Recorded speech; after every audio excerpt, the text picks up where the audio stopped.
Okay जी, welcome back. यहाँ पे हमने इमेज थोड़ा सा दोबारा से चेंज कर लिया है, ठीक है। आई मीन दोबारा हमने बना लिया है। तो let's suppose what we were talking about कि जब हमने ए से मूव किया तो now we have the choices कि जीरो आएगा। तो पहले हम एक पे एक ही ट्रांजिशन होती थी, ठीक है। So now we have a choice over here.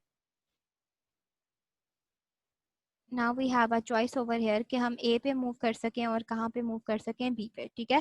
ए पे अगर मुझे 1 मिलेगा तो क्या होगा, आई कैन मूव ए, ठीक है। ए, अच्छा, यहाँ पर एक और बड़ी चीज देखने वाली है, जो पहले देखने वाली चीज थी कि गिवन अ स्टेट, यहाँ इधर मैं क्या बताना चाह रही हूँ इधर कि गिवन अ स्टेट जब भी कोई पर्टिकुलर सिंबल मिलता है तो इट्स नॉट नेसेसरी कि वो सिंगल स्टेट पर ही मूव करे। एनएफए में हमें चॉइस मिल रही है कि वो मल्टीपल स्टेट पे भी मूव कर सकता है, लाइक इट इज डूइंग। तो इसका ट्रांजिशन फंक्शन हम किस तरीके से डील करेंगे, इस तरीके से डील करेंगे। इट्स जस्ट अ सिनेरियो कि यहाँ पे ट्रांजिशन फंक्शन दिखेगा कैसे, ठीक है। अभी हम कुछ भी लर्निंग नहीं कर रहे, ओके। और दूसरी इंपॉर्टेंट चीज यहाँ पर ये है कि फॉर एग्जाम्पल कि अगर मेरे पास बी आता है तो बी के केस में मैं क्या कहाँ पर मूव कर रही हूँ। तो आप देखो कि यहाँ पर मैंने यहाँ पे कैप थोड़ा सा लिखने की कोशिश की है। ये कैपिटल बी से अगर मुझे जीरो मिल रहा है तो मैं कहाँ जा रही हूँ, no I am not going anywhere. तो इसका मतलब कि मुझे कुछ नहीं मिल रहा, तो let me use over five over here, ठीक है। ये डीएफए में चॉइस नहीं थी क्योंकि डीएफए में ऐसा था ही नहीं कि आप कहीं ना जाओ, आपको हर जगह मूव करना पड़ता था। यहाँ पर अगर आप कहीं रिस्पॉन्स नहीं भी देते हो एज ए सेड तो वो टोटली ओके है। सेम एज बी पे अगर आपको 1 मिल रहा है तो फिर आप कहाँ मूव कर रहे हो, आप कहीं नहीं मूव कर रहे हो, तो यहाँ भी आपको क्या मिल रहा है, 5 मिल रहा है, ठीक है। सो एक चीज जो यहाँ पर हम सिंपल में बात करके फिर हम आगे मूव करते हैं। This would be the last discussion of this example कि how many possibilities I have for my A, ठीक है। यहाँ पर अगर आप देखो तो यहाँ पे सिर्फ बताने का मकसद ये है क्योंकि मैंने आपको पीछे हमने डिस्कस किया है कि एक करंट स्टेट पे there could be multiple next state move, ठीक है। और दूसरी बात हमने ये देखी थी कि वी हैव अ चॉइसेस कि हम नेक्स्ट स्टेट पे रैंडमली चूज कर सकते हैं। और दूसरी चीज ये कि एप्सिलॉन मैंने आपको बताया था कि एम्प्टी स्ट्रिंग भी एक्सेप्ट कर सकता है। तो देखो यहाँ पर फाइव के थ्रू हमने एम्प्टी स्ट्रिंग भी एक्सेप्ट करवाई है कि कोई है ही नहीं यहाँ पर, ठीक है।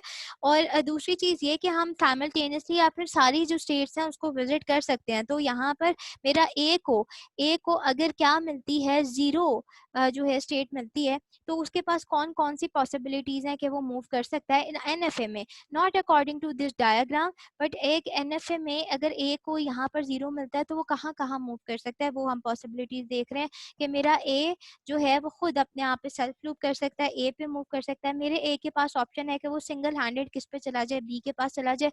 मेरे ए के पास ऑप्शन है कि वो एक साथ जो है वो जीरो के ऊपर ए पे भी जाए और कहाँ पे जाए, बी पर भी जाए, ठीक है। और इसके अलावा मेरे ए के पास ऑप्शन है कि वो कहीं भी ना जाए, नोवेयर, ठीक है। कोई मूव करे ही ना। ये क्यों हम नोवेयर का फैक्टर यूज करते हैं ये हम आगे देखेंगे, ठीक है, कि हम किस चीज में ये ज्यादा बेनिफिट हमें मिलता है, सही। तो यहाँ पर कहने का मकसद ये है कि over here by moving nowhere I am saying कि एम्प्टी स्ट्रिंग ट्रांजिशंस भी जो हैं वो परमिटेबल हैं इन दिस सिनेरियो, ठीक है। तो आगे चलते हैं। Okay, so let's review the concepts again, ठीक है। हम अपनी जो है उसी तरीके से हम डिस्कशन करते हैं और क्या हम डिस्कस कर रहे थे उसको देख लेते हैं, ठीक है। नाउ हमने बात की, सबसे पहले हमने हमारा जो सबसे पहला मॉडल था वो हमने एफए पे डिस्कस किया, हमने डीएफए को काफी देखा, हमने बड़ी एग्जांपल्स की, हमने एनएफए का भी एक थोड़ा सा टच ले लिया, ठीक है ना। So they are going to some questions जो कि हम बिल्कुल जो हमने डीएफए के लिए प्रैक्टिस किए थे वो तमाम क्वेश्चंस जो है वो हम एनएफए के लिए भी देखते हैं। और उसके बाद सबसे इंपॉर्टेंट चीज आती है आपकी कन्वर्जन आती है, ठीक है। तो लेकिन उससे पहले we need to understand the concepts कि जैसे अभी हमने बात कर ली है, डिस्कस कर लिया कि भाई ये नॉन डिटर्मिनिस्टिक जो है वो अप्रोच यहाँ पर यूज होती है एनएफए में। लेकिन नॉन डिटर्मिनिस्ट को बड़े अच्छे से समझने के लिए जरूरी है कि हमें पहले डिटर्मिनिस्टिक का बड़ा अच्छे से पता हो, ठीक है ना। डिटर्मिनिस्टिक अप्रोच उसको हम कहते हैं जिसको हम डिटर्मिन कर सकें, ये वर्ड इंग्लिश से ही मिला है, ठीक है। जिसको हम क्या कर सकें, डिटर्मिन कर सके, हम समझा सके, हम एक्चुअल में बता सके without any confusion, without any vagueness, without any repetition या without you know any ambiguity, ठीक है। तो अगर डिटर्मिनिज्म मैं इसको कह रही हूँ, तो फिर नॉन डिटर्मिनिस्टिक जो है वो क्या हो जाएगा, नॉन डिटर्मिनिस्टिक वो तमाम उलट चीजें हो जाएंगी कि यहाँ पे मेरे पास कुछ कंफ्यूजन मुझे आ सकती है, ठीक है। I would be some I would be in some confusion कि भाई मुझे मूवमेंट किधर से किधर करनी है, ठीक है, जो अभी शायद मेरे कॉन्सेप्ट सुनकर आपको आई भी हो, ठीक है। कुछ वेकनेस या फिर क्लियरली डिटर्मिन नहीं आप कर सकते हो कि एक जगह से आप दूसरी जगह मूव कैसे करोगे, यानी कि डिटर्मिनेशन आपकी यहाँ पे क्लियरली नहीं होती है, ठीक है। So let suppose I am इधर ही मैं जो हूँ उस चीज को बना रही हूँ। लेट सपोज कि मेरे पास एक इनिशियल स्टेट है, ठीक है, और उसको मैंने किसका नाम दिया है, ए का नाम दिया, और ओवर हेयर यहाँ पर जो है मुझे ए मिलता है, तो ओवर गेटिंग ए मैं यहाँ कहाँ पे मूव कर जाती हूँ, स्टेट बी पे मूव कर जाती हूँ। अगर मैं इसको पूरा ना भी बनाऊँ तो I can still tell you कि ये कौन सी अप्रोच है जो मैंने यहाँ पर यूज किया, ये आपकी डिटर्मिनिस्टिक अप्रोच है। किस तरीके से डिटर्मिनिस्टिक अप्रोच है, मुझे कैसे पता लगेगा? देखो, किसी भी स्टेट, जैसे फॉर एग्जांपल स्टेट ए पे अगर मुझे ए मिल रहा है तो मैं कहाँ पर पहुंच रही हूँ या कहाँ पे मुझे पहुंचना है, क्या मैं ये बता सकती हूँ? हाँ जी, मैं बता सकती हूँ। मुझे ए स्टेट पे ए मिलता है तो मैं कहाँ पे मूव कर रही हूँ, मैं बी पे मूव कर रही हूँ। So if I told you guys कि भाई आप क्या करो कि आपकी जो प्रेजेंट स्टेट है ना, जहाँ पर आप मौजूद हो, वो ए है, ठीक है, और आपको जो अभी अभी इनपुट मिली है ना, वो क्या मिली है, वो भी ए ही मिली है, ठीक है। तो तो जो नेक्स्ट स्टेट है, तो जो नेक्स्ट स्टेट है वो बी बी आएगी या कुछ और भी आ सकता है। अगर आप इस पर्टिकुलर डायग्राम को देखते हुए मुझे इसका आंसर करते हो तो आप कहोगे इट इज वेरी ऑब्वियस कि हम लोग जो है वो ए से इनपुट ए गेटिंग करने पे एक ही मूव कर रहे हैं, तो यहाँ पे ये हमारे पास क्या है, बी बी आएगा नेक्स्ट ऑप्शन। तो इट मीन्स कि you can easily answer my question कि on present on getting present on first state, अगर आपके पास कोई पर्टिकुलर इनपुट सिंबल मिलता है तो आप कौन सी स्टेट पे मूव करते हो? The answer is very clear, that is B, ठीक है। इसका मतलब कि we don't have any other option. A state पे ए के लिए सिर्फ एक ही ट्रांजिशन लिखी हुई है जो आपको कहीं और नहीं पहुंचा रहा बल्कि इसी बी के ऊपर पहुंचा रहा है, और ये आपको अच्छे से श्योर भी है, आप बता भी सकते हो, ठीक है ना। तो जो चीज पे आप बड़े अश्योर हो, आपको श्योरिटी मिलती हो, कोई एम्बिग्युइटी ना हो, ये वाली अप्रोच क्या होती है, डिटर्मिनिस्टिक अप्रोच होती है, ठीक है। अब यही बात जो है हम थोड़ी सी इसके अंदर कॉम्प्लेक्सिटी ले आते हैं, ठीक है, या चलो हम यही बात थोड़ा इसी पे ही टेक्निकल होके इसको बोलते हैं, ठीक है। तो टेक्निकल होकर अगर हम देखें तो हम ये बात कहेंगे कि भाई आप प्रेजेंट आपको अपनी प्रेजेंट स्टेट पता है, the answer would be yes. आपको इनपुट सिंबल पता है, the answer would be yes. तो देन आई विल आस्क कि क्या आप नेक्स्ट स्टेट को गेस कर सकते हो, क्या आपका फ्यूचर बिहेवियर क्या होगा, क्या आप इसको यूनिकली या डिटर्मिनिस्टिकली बता सकते हैं कि आपकी नेक्स्ट स्टेट क्या होगी? That would be very obvious कि यस हम बता सकते हैं। क्यों? क्योंकि ये आपकी डिटर्मिनिस्टिक अप्रोच है। और अगर आप इसको नोटेशन वाइज लिखते हो तो आप बता सकते हो कि ट्रांजिशन फंक्शन, कि आप अपनी ए स्टेट पर हैं और ए स्टेट पे अगर आपको ए मिला है तो आप कहाँ पर गए हैं, आप मूव किए हैं बी पे, दैट्स द डिटर्मिनिस्टिक अप्रोच। इसको अगर हम कॉम्प्लेक्स बना दें, इसको बड़े ध्यान से देखो। लेट्स सपोज कि I have a graph, little graph over here, let's suppose A है, या आप इसको क्यू नॉट दे दो या कुछ भी दे दो, ठीक है। आपको ए मिल रहा है तो ऑन गेटिंग ए आप यहाँ पर क्या कर रहे हो, Q1 पे, तो अब मैंने ए लिया है तो आप यहाँ पे बी पे मूव कर रहे हो। और इसी की तरह की एक और आपके पास ट्रांजिशन है कि आपको ए मिलने पे आप कह रहे हो ये भी। ये जो ग्राफ मैंने बनाया है, ये ग्राफ हमारे लिए तो अभी न्यू है, ठीक है। तो इसको हमने क्या कर दिया, कॉम्प्लेक्स कर दिया। किस तरीके से कि एक ही सिंबल पे मैंने, एक ही सिंबल के लिए मैंने दो शेड्स डाल दिए, ठीक है। ए को ए मिलेगा तो वो बी पे जा रहा है, ए को ए मिलेगा तो सी पे जा रहा है। तो अगर मैं आपसे ये पूछूं, ध्यान से सुनना, we have the present state, क्या हमें पता है हमारी प्रेजेंट स्टेट क्या है? यस, हमारे पास इनपुट सिंबल है या हमें ए लेना है, ठीक है। तो मैं आपसे ये पूछूं कि ये दोनों में से कौन सी, यानी कि फॉर एग्जांपल कि इन दोनों चीजों में आपको प्रेजेंट स्टेट का पता है, आपको इनपुट सिंबल का पता है, इन दोनों चीजों के पता होने के बावजूद आप अपना अगला स्टेट डिटरमिन नहीं कर सकते, क्या आप मुझे बता सकते हो बड़े एश्योरिटी के साथ कि ए की जो मूवमेंट है वो बी पे जाएगी या सी पे जाएगी, ठीक है। तो अगर हमें कोई कंफ्यूजन हो जाए या हम इस एश्योरिटी ना दे सकें या हम पूरी तरह श्योर ना हो, तो इसको हम बोलते हैं कि ये क्या है, नॉन डिटर्मिनिस्टिक अप्रोच है। ठीक है। सो फॉर एग्जांपल अगर हम सिंपल एग्जांपल की तरफ जाएं कि हम अपने इर्द गिर्द, अगर आप देखो, आप जहां भी बैठे हो आप अपने इर्द गिर्द देख लो, आपको छोटी छोटी कई मशीन्स नजर आ जाएंगी। कहीं भी आप बैठे हुए हो ना, अपने इर्द गिर्द देखो, आपको छोटी छोटी बेतहाशा मशीन नजर आ जाएंगी।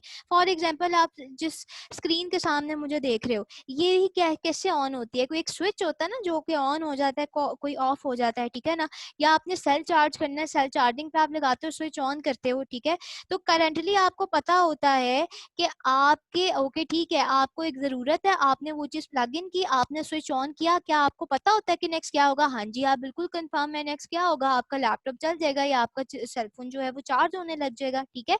तो ये क्या थी, ये जो मैंने अभी एग्जांपल दी, ये भी किस चीज की अप्रोच थी? आपकी डिटर्मिनिस्टिक की अप्रोच थी, ठीक है। तो एक चीज बड़े ध्यान से याद रखना कि हमारे पास जो डीएफए होता है वो डिटर्मिनिस्टिक अप्रोच पे होता है, और डीएफए पे हम जितनी मशीन डेवलप करते हैं वो भी क्या होती हैं? डिटर्मिनिस्टिक अप्रोच पे होती हैं। और हमारी तमाम मशीन्स, चाहे छोटे छोटे जितने भी सिंबल्स पे या इनपुट आउटपुट काम कर रही हैं, जो आप रियल लाइफ में भी यूज करते हो, वो भी तमाम क्या है? आपकी डिटर्मिनिस्टिक नेचर पे ही है, ठीक है।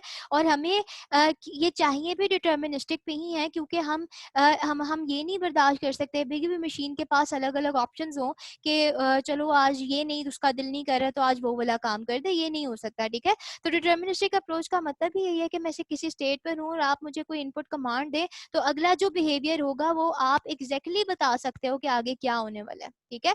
लेकिन नॉन डिटर्मिनिस्टिक में यू आर नॉट श्योर, क्यों? क्योंकि आपके पास एक से ज्यादा पॉसिबल मूव्स होते हैं, एक से ज्यादा पॉसिबल स्टेट्स होती हैं मूव करने के लिए। तो आप अप्रोक्सीमेटली तो बता सकते हो कि हाँ शायद इधर हो जाए या शायद इधर हो जाए, लेकिन आप उसको एग्जैक्ट जो है वो नहीं बता सकते हो, ठीक है ना।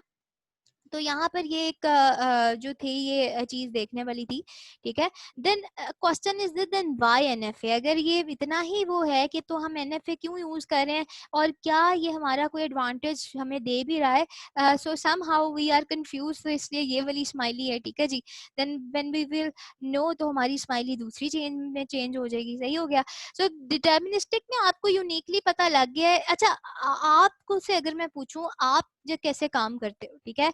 फॉर एग्जाम्पल मैंने क्या किया, मैंने आप लोगों को कल जो है वो एक लिंक सेंड किया, ठीक है, कि चलो यार इस पे ज्वाइन कर लेते हैं, हम अपना एक सेशन कर लेते हैं इतने से इतने बजे, ठीक है। अच्छा, अब आप लोगों ने क्या किया, मैंने तो ज्वाइन कर आपको करवा दिया, ठीक है। अब आपने वो क्लिक करके आना है, क्या मुझे पक्की एश्योरिटी थी कि 33 का 33 ग्रुप आ जाएगा या फिर उससे कम आएगा? नहीं, अप्रॉक्सीमेट था। तो अभी देखो जो हमारी अप्रॉक्सीमेशन थी उसके मुताबिक भी नहीं आए, बहुत कम आ गए, ठीक है। तो ये नॉन डिटर्मिनिस्टिक अप्रोच थी, human is always non deterministic, ठीक है। लेकिन मशीन के लिए हम ये बर्दाश्त नहीं कर सकते, मशीन हमें हमेशा डिटर्मिनिस्टिक ही चाहिए कि हमें पता हो कि उसका नेक्स्ट बिहेवियर क्या है। मशीन के मामले में ये रिस्क नहीं ले सकते हैं, ठीक है जी। तो एक चीज बड़े ध्यान से यहाँ पर सुनना, एक पॉइंट है जो मैं मेंशन करूंगी, जाग जो अगर नहीं जागे हुए, ठीक है। तो यहाँ पर एक पॉइंट है जो कि मेंशन करने की जरूरत है, ध्यान से सुनो। नॉन डिटर्मिनिस्टिक में आप हर बार ट्रांजिशन करो, यानी कि ये this is non deterministic behaviour है, आप हर बार ट्रांजिशन करो, ये भी जरूरी नहीं है। डिटर्मिनिस्टिक में आपको हर स्टेट पे, हर सिंबल पे हर दफा ट्रांजिशन करनी ही पड़ती है, क्योंकि आपके पास ऑप्शन ही कोई नहीं है, कहीं ना कहीं तो जाना ही है। लेकिन नॉन डिटर्मिनिस्टिक में अब ये टेक्निकल बिहेवियर आ गया कि आप हर बार ट्रांजिशन करो, ऐसा भी जरूरी नहीं है, ठीक है। तो कभी कभी अगर आप ट्रांजिशन नहीं भी करते हो तो भी यहाँ पर चल सकता है, लेकिन डीएफए में ट्रांजिशन करना मैंडेटरी होता है, क्यों? क्योंकि वो डिटर्मिनिस्टिक अप्रोच है। ये आपको याद रखना है पॉइंट, ये टेक्निकल पॉइंट है जो आप याद रखोगे। अच्छा, अगर हमने इतना ही यहाँ पर कह दिया कि यार हम तो बात तो वही कर रहे हैं कि मशीन्स बनानी है, मशीन सारी डिटर्मिनिस्टिक है और डिटर्मिनिस्टिक हम डीएफए से बना रहे हैं, तो फिर हम एनएफए पे आ क्यों रहे हैं, पढ़ क्यों रहे हैं हम एनएफए, ठीक है ना। तो थोड़े तो हमने बता दिया है कि भाई फॉर एग्जांपल के जैसे लेट्स सपोज कि ये अगर मैं यहाँ पे फाइनल स्टेट बना दूं, इसको फाइनल कर दूं मैं, ठीक है। तो इसका मतलब कि मैंने एक ऐसी छोटी सी मशीन बना ली नॉन डिटर्मिनिस्टिक में कि जो ए को एक्सेप्ट कर रही है, लेकिन आई am not sure over here, sorry यहाँ पर मुझे ना ये हाँ। तो यहाँ पर मैंने एक ऐसी मशीन डाली जो ए को कहीं ना कहीं एक्सेप्ट कर रही है, लेकिन मेरे नेक्स्ट मूव पे वो ए को एक्सेप्ट करेगी या नहीं ये मुझे नहीं पता, क्योंकि ओवर हेयर ए यहाँ भी मूव कर सकता है और ओवर हेयर यहाँ ए इधर भी मूव कर सकता है। ठीक हो गया। सो थॉरली एक बात याद रखना, एनएफए की जब भी हम डिजाइनिंग करते हैं ना, तो हम थॉरली या मतलब थ्योरी वाइज तो हम उसको बता देते हैं कि भाई एनएफए किसी भी चीज का ऐसे बनता है, लेकिन हम उसको फिजिकली इम्प्लीमेंट करना हमारे लिए बहुत मुश्किल है। हम रियल लाइफ में उसकी इम्प्लीमेंटेशन नहीं कर सकते, बना ही नहीं सकते। तो फिर हम लोग एनएफए क्यों डिजाइन करें? देयर आर सम सिनेरियोज और सिचुएशन आ जाती हैं जिसपे हमारे पास डीएफए को डिजाइन करना बड़ा कॉम्प्लेक्स हो जाता है। उसकी डिजाइनिंग जो अप्रोच होती है वो शायद हमारे लिए इनिशियली बड़ा टफ क्राइटेरिया दे देती है या कॉम्प्लेक्स हो जाता है, जिससे हम एग्जैक्ट अपना डीएफए का जो सोल्यूशन है उस पर डायरेक्ट नहीं पहुंच पाते हैं। ठीक है, थोड़ी कॉम्प्लेक्सिटी आ जाती है। तो वहां पे हम नॉर्मली क्या करते हैं, सबसे पहले अपना एनएफए क्रिएट करते हैं। क्यों? क्योंकि इसके अंदर हमारे पास काफी ईज है। तो अब मैं आपको याद होगा हमने बात की हुई है एक लेटर की जिसको हमने कहा है एमडीएफए। एमडीएफए मैंने आपको बताया था, उससे मुराद ये है कि सारा डीएफए ही है, लेकिन ये ना हो कि आप एक्स्ट्रा ऑर्डिनरी इसमें स्टेट्स बनाओ। हम कहें कि किसी प्रॉब्लम के अगेंस्ट जितना मिनिमम आप बना सकते हो उतना बनाओ। ठीक है, तो वो एमडीएफए है। तो एमडीएफए आप तब तक नहीं बना सकते जब तक आपको एक सिंपल डीएफए नहीं बनाना आ जाता। तो इट मीन्स को सबसे पहले तो आपको एक डीएफए बनाना आना चाहिए। और अगर आपको डीएफए भी कोई ऐसा कॉम्प्लेक्स है जिसमें प्रॉब्लम आ रही है, तो फिर आपको क्या करना पड़ेगा, आपको सबसे पहले एक एनएफए डिजाइन करना पड़ेगा। तो यू सी जो एरो है मैंने उल्टे लगाया, तो अगर मैं इसको सीधा करके पढूं तो इसका मतलब कि if we are going to design an NFA, तो इट मींस कि I can design a DFA from my NFA, and from my DFA I can design my minimal DFA. ठीक है, तो सिंपल रीजंस एनएफए की सिर्फ आपको इतनी याद रखनी है कि बाय द वे इससे घबराने की जरूरत नहीं है। एनएफए बनाना डीएफए से भी ज्यादा आसान है। ठीक है, ये आप उसकी बात बता रहे हो। So it is so easy to construct. ठीक है, इसको बनाना बहुत आसान है एनएफए। सिंपल रीजंस ये हैं, और सम टाइम्स हम इसी को यूज करते हैं ताकि हम क्या बना सकें, अपना डीएफए बना सकें। ठीक है ना। तो यहाँ पे हम इसको लेट्स ट्राई ओवर हियर कि हम लोग सिंपली क्या कहने जा रहे हैं कि भाई एक एग्जांपल छोटी सी हम परफॉर्म कर लेते हैं, जिसमें एक आपने आपके पास जो अल्फ़ाबेट है वो क्या है, ए है और बी है। ठीक हो गया। ओके, सो ट्रांजिशन फंक्शन जो आपका है डीएफए का, वो आपको क्या कहता है कि भाई एक if you are on state one state और ओवर हेयर आपको कोई भी इनपुट सिंबल मिलता है, इन आवर केस ए और बी, इनमें से कोई भी एक मिलता है, तो इट्स नेसेसरी कि आपको हर एक पर्टिकुलर के अगेंस्ट किसी दूसरी स्टेट पे मूव करना ही है। ये हमारा ट्रांजिशन फंक्शन था। ठीक है, और अगर हम लोग एक जर्नल एक एग्जांपल देख लेते हैं कि भाई हम एक स्टेट बना रहे हैं क्यू नॉट। ठीक है, और क्यू नॉट से हमने क्या करना है, एक ए सिंबल एक्सेप्ट करना है।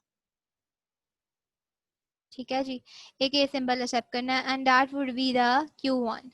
सही, और ये क्या कर लेते हैं, ये हम अपनी फाइनल स्टेट बना लेते हैं। लो भाई, सारे सर्कल की बैंड बज गई। चलो भाई, फाइनल स्टेट बना लेते हैं। अच्छा, सो हम लोग यहाँ पर अब ये फॉर एग्जांपल के अगर आप इसके लिहाज से देखो, डीएफए के लिहाज से सोचो, तो फॉर अ सिंबल ए अगर आपको जो है क्यू नॉट स्टेट पे और आपको ए सिंबल मिलता है, तो आपके पास कितनी को ऑप्शन आ जाएंगी। या चलो अगर हम ए बी के बजाय इसको कार्ड भी दें, या चलो उसको शामिल भी कर दें, सिर्फ ए को देखें, इसको अभी कंप्लीट नहीं किया, मैं एक जर्नल कह रही हूँ। डीएफए के लिहाज से सोचो तो हमारे पास कितनी को ऑप्शन आएंगी। डेफिनेटली मूव तो करना ही करना है। ठीक है, फिर जाहिर सी बात है कि फॉर क्यू नॉट ए के लिए यहाँ भी मूव किया जा सकता है, या फिर ए को हम इधर भी कर सकते हैं, लेकिन एक या तो इधर या उधर। ठीक है, तो एटलीस्ट क्यू नॉट पे मेरे पास 2 मूव्स आ रहे हैं कि शायद मैं ए को यहाँ पे मूव कर लेती, या मैं ए को इधर मूव करवा देती। तो मेरे इसी तरह मेरे पास Q1 पे भी यही चीज होगी कि मैं Q1 को आगे मूव करवा दूं, वापस मूव करवा दूं, या फिर इसको अपने आप पे ही लूप करवा लूं। तो समहाउ मेरे पास इस एक ए के लिए एटलीस्ट यहाँ पर 2 ऑप्शंस आ रही हैं कि भाई हम इसको इस तरीके से मॉडल कर सकते हैं। ठीक है, मेरे पास इतनी ऑप्शंस हैं। अच्छा, अगर यही चीज जो है वो मैं एनडीएफए के केस में देख रही हूँ। ठीक है, अगर यही चीज जो है वो हम एक एनडीएफए के केस में देखें, I should use text over here, मैं नेक्स्ट टाइम टेक्स्ट करूंगी। एनडीएफए के केस में देखें तो हमारे पास जो है, लेट्स सपोज कि मैं एक ट्रांजिशन फंक्शन बना दूं। ठीक है, इसका तो लेट्स सपोज इनपुट सिंबल क्या है, अभी ए ही है, लेकिन हमारे पास जो है वो इनपुट सिंबल हमारे पास यही है, ठीक है, और Q0 है मेरे पास यहाँ पर स्टेट्स, और क्या है, Q1 है, ठीक है जी।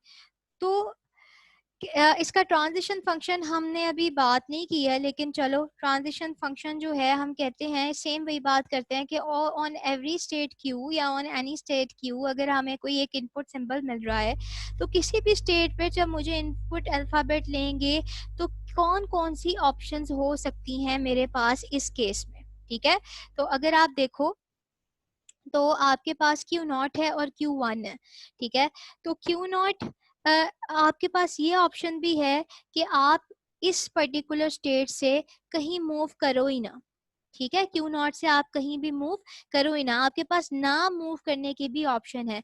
अच्छा, एक चीज आपने बड़े ध्यान से इस NDFA में याद रखनी है, जैसे मैं आपको DFA में भी बताते गई, वो एक पॉइंट है कि यहाँ पे NDFA में हमारे पास डेड स्टेट का कोई कॉन्सेप्ट नहीं होता, ठीक है। NDFA में हमारे पास डेड स्टेट का कोई कॉन्सेप्ट नहीं होता। सो अगर एक ऐसी स्ट्रिंग आ गई है जिसको एक्सेप्ट करने का कोई चांस ही नहीं नजर आ रहा, जैसे फॉर एग्जांपल कि हमने अगर ये स्ट्रिंग बनाई है कि किस पे एंड हो, ए पे एंड हो, ठीक है ना, तो या ए से शुरू हो, ए से शुरू हो ए पे एंड हो, चलो ये कर लेते हैं, ठीक है। लेकिन अगर बी स्टेट आ गई है, ठीक है, तो DFM में तो हमने हर एक का यहाँ पर टैकल करना ही है। तो अगर ये बी आ गई है तो आप इसको अगर देखो तो चाहे इसके आगे कुछ भी आ जाए, एक चीज ये कभी स्ट्रिंग एक्सेप्ट हो ही नहीं सकती। तो व्हेन वी आर श्योर कि हमें श्योरिटी हो के एक ऐसी स्ट्रिंग आ गई है जिसको एक्सेप्ट करने का कोई चांस ही नहीं है, तो हमारे पास NDFA में ये ऑप्शन आती है कि आप उस पर मूव ही ना करो, ठीक है। तो Q0 पे जो है वो हमारे पास Q0 पे एक ये ऑप्शन भी है कि आप क्या करो, मूव ही ना करो। आपको यहाँ पर ये ऑप्शन भी मिल रही है कि आप यहाँ से कहाँ चले जाओ, Q1 पे चले जाओ। आपको यहाँ पर ये ऑप्शन भी मिल रही है कि आप यहाँ से जो है वो अपने आप पर ही मूव कर जाओ, ठीक है। तो आपको यहाँ पर ये ऑप्शन भी मिल रही है कि आप इसी ए के लिए किसी एक और उस पे चले जाओ जिसको आप क्या नाम दे दो, Q2 का नाम दे दो, आपको ये भी ऑप्शन मिल रही है, ठीक है। और आपको ये भी ऑप्शन मिल रही है कि Q0 के होते हुए आप Q1 और Q2 दोनों पे ही मूव कर जाओ, ठीक है, दोनों पर ही मूव कर जाओ। तो इट इज बेसिकली अगर आप यहाँ पर देखो तो पहले आपके पास लिमिटेड ऑप्शन थी कि एक स्टेट पे मूव करने के सिर्फ दो ही रास्ते थे, या तो सीधा चले जाओ या फिर अपने आप पे ही मूव कर लो। लेकिन यहाँ पर अगर हम टैकल करें तो हम क्या बात कर रहे हैं कि it is basically for example हमारे पास क्या है, Q0 है और Q1 के लिए हम देख रहे हैं, ठीक है। तो हमारे पास क्या कौन कौन सी यहाँ पर ऑप्शंस हैं जो हम डील कर सकते हैं ओवर हियर। अगर आप यहाँ पर मुझे हेल्प आउट करो कुछ करने में, ठीक है, मतलब सोचो कि लेट्स सपोज कि वी आर ओवर हेयर भाई, कि हम यहाँ पर खुद अपनी स्टेट पर ही रह सकते हैं, Q0 पे भी मूव कर सकते हैं अगर मैं Q0 की सिर्फ बात करूँ, ठीक है। और क्या बात हो कि मैं Q1 पे भी मूव कर सकती हूँ, ठीक है। फिर उसके बाद मैं Q0 और Q1 पे भी मूव कर सकती हूँ इकट्ठे, ठीक है जी। और चाहूँ तो मैं कहीं भी मूव ना करूँ। तो अगर आप ये गौर से देखो तो ये आपका ऑल पॉसिबल सबसेट्स का एक सेट नहीं बन रहा, ठीक है। तो ये नॉर्मली जो पावर सेट हम स्कूल में पढ़ते होते थे ना, पावर सेट, वो बेसिकली यही है, ठीक है। कि पावर सेट क्या होता था, पावर सेट हम कहते थे it is power set is a set of all possible subsets, यानी कि ए बी का होता था तो उसके तमाम कम्बिनेशन जो है वो सारे क्या होते थे, पावर सेट के सबसेट्स के तौर पर आते थे। तो Q0 और Q1 आपकी स्टेट्स है, इनके जितने कम्बिनेशन आप ले सकते हो फ्रॉम एम्प्टी टू बोथ, जितने कम्बिनेशन ले सकते हो वो तमाम आपके क्या आ जाएंगे, इसके सबसेट्स आ जाएंगे। और उतनी पॉसिबल मूवमेंट्स हैं NFA में आपके पास डील करने के लिए। तो दैट इज वाई ये पॉइंट मेरा बड़ा ध्यान से सुना, that is why I normally said कि मेरा जो ट्रांजिशन फंक्शन है किसका, ये NDFA का, ठीक है, उसमें मैं कहती हूँ कि if on a state Q I am taking any input like this, ठीक है, सिग्मा कोई भी इनपुट है, तो now how many options I have, यहाँ पे मेरे पास क्या थी, सिर्फ एक ही ऑप्शन थी कि for one input I can move only on one state, but over here how many options I have the options of this bracket I have the options of 2q, 2 की पावर q ऑप्शंस के जिस पे मैं move कर सकती हूँ। तो अगर आपको थोड़ा सा आइडिया हो कि मेरे पास इस टाइम कितनी स्टेट्स हैं, लेट्स सपोज मेरे पास जो है वो 2 स्टेट्स हैं, तो पावर फंक्शन में हम करते थे ना कि ऑल पॉसिबल कितने सेट्स बनते थे, तो 2 की पावर हम लेते होते थे। तो जितनी स्टेट्स हैं उनको आप 2 की पावर में रख के कर लें, वो तमाम पॉसिबल ऑप्शंस आपको दे देगी। तो इसका मतलब ये है कि that many options you have to move, to transit basically. ठीक है, so this was the meaning of 2q, जो हम बड़े आराम आराम से लेकर चले हैं और हमने बड़े आराम से देखा है कि अच्छा यार इस चीज को इस तरीके से डिफाइन करते हैं। ठीक है जी, तो चलें जी, बिफोर मूविंग अहेड हम यहाँ पर क्या देख लेते हैं, एक जर्नल अपनी एग्जांपल देख लेते हैं। और एग्जांपल हमें क्या कहती है कि set of all the strings की हम बात कर रहे हैं कि लेट्स सपोज के वी आर ट्राइंग, हमने ये पहले भी देखा हुआ है, ठीक है, it's not new for us, बस हम इसमें एक थोड़ा सा टच देखेंगे कि एनएफए का किस तरीके से लेकर आए। That was the simplest example, तो इसको देखना ज़्यादा बेहतर है। तो वी आर ट्राइंग टू से कि भाई set of all strings with that start with the zero. तो हम बेसिकली ऐसी लैंग्वेज एक्सेप्ट करवाना चाह रहे हैं अब, या ऐसी लैंग्वेज का हम एनएफए बनाना चाह रहे हैं, ठीक है ना, जो कि क्या हो, जीरो से स्टार्ट हो। ठीक है, अच्छा आगे जितनी मैं आपको क्रिटिकल करवाऊंगी ना, उसके अंदर मैं एक दो एग्जांपल्स में किस तरीके से चलूंगी कि हम उसी एग्जांपल का पहले एक दफा डीएफए रिवाइज कर लेंगे और फिर हम एनएफए बना के देखेंगे ताकि हमें कंपैरिजन पता लग सके clearly. But over here that's so simple, तो I am just going with the simple go कि आपको एक रिवीजन हो जाए कि अच्छा हाँ यार ये अभी हमने बात की थी। ठीक है, तो set of all strings that start with the zero, वो हम क्या कर देते हैं, यहाँ पर दे देते हैं। तो कौन कौन सी स्ट्रिंग्स बेसिकली इस पे एक्सेप्ट हो सकती हैं, इस लैंग्वेज पे, खुद जीरो ही हो सकता है, जीरो जीरो हो सकती है, 0 1 0 0 एंड आप टू सोने चलती जाएगी। सिम यहाँ पे कॉन्सेप्ट यहाँ भी वही रहेगा जो मैंने आपको स्टेप वाइज याद करवाया है कि ऑलवेज गो या start with the simplest one. ठीक है, कोशिश करें कि आप सिंपलेस्ट वन को क्या करवा सकें, एक्सेप्ट करवा सकें। ठीक है, let's move in our white board over here. So यहाँ पर हमारे पास हमने क्या करवाना है, सेट ऑफ ऑल स्ट्रिंग्स करवानी है जो बेसिकली किससे स्टार्ट हो, जीरो से स्टार्ट हो। ठीक है, तो if something is going to start with zero और आगे जो भी आए वो हमें कोई फर्क नहीं पड़ता, लेकिन हमने किस पे टैकल किया है, ये सिंपलेस्ट वन पे टैकल किया है। इसका एनएफए कैसे बनाएंगे, देखो जी, सिंपल स्टेट रखते हैं। ठीक है, ए है, ए क्या है, मेरी इनिशियल स्टेट है, स्टार्टिंग विद द जीरो कैसे था, एक जीरो से आए और ये एक्सेप्ट हो जानी चाहिए। ठीक है, तो यहाँ पर इसको क्या बना देते हैं, सर्कल तो बना के ही छोड़ना भाई, चलो अच्छा इसको क्या बना देते हैं, ठीक है, इसको बी बना देते हैं। ठीक है, अच्छा स्टार्टिंग विद द जीरो, और जीरो से स्टार्ट हो गई और उसके बाद जो मर्जी है वी डोंट केयर, तो हमने यहाँ पे क्या कर दिया, अपना लूप लगा दिया, that is going to accept 0 और 1। इसको जरा गौर से देखो डीएफए के लिहाज से, तो क्या डीएफए भी हमने ऐसे ही स्टार्ट किया था, जी बिल्कुल ऐसे ही स्टार्ट किया था। डीएफए में हम इसके बाद क्या स्टेप 2 करते थे, कंप्लीट करना करते थे, याद आया, मैं स्टेप 2 में ऑलवेज बोलती थी कि चलो अब क्या रह गया, इसको कंप्लीट करना है। बाय कंप्लीट आई मेंट कि हर स्टेट पे हर इनपुट का होना जरूरी है, जैसे मेरे अल्फाबेट में इस टाइम क्या है, 0 और 1 है। ठीक है, तो हर स्टेट में हर एक का हमें टैकल करना क्या है, जरूरी है, सही। So this was the reason कि हम लोग वहां पे हर स्टेट को देखते थे। बट ओवर हियर यहाँ पर देखो, अगर मैं कहूँ कि मैंने इतना एनएफए बनाया तो क्या ये कंप्लीट है, यस इट्स ऑल कंप्लीट।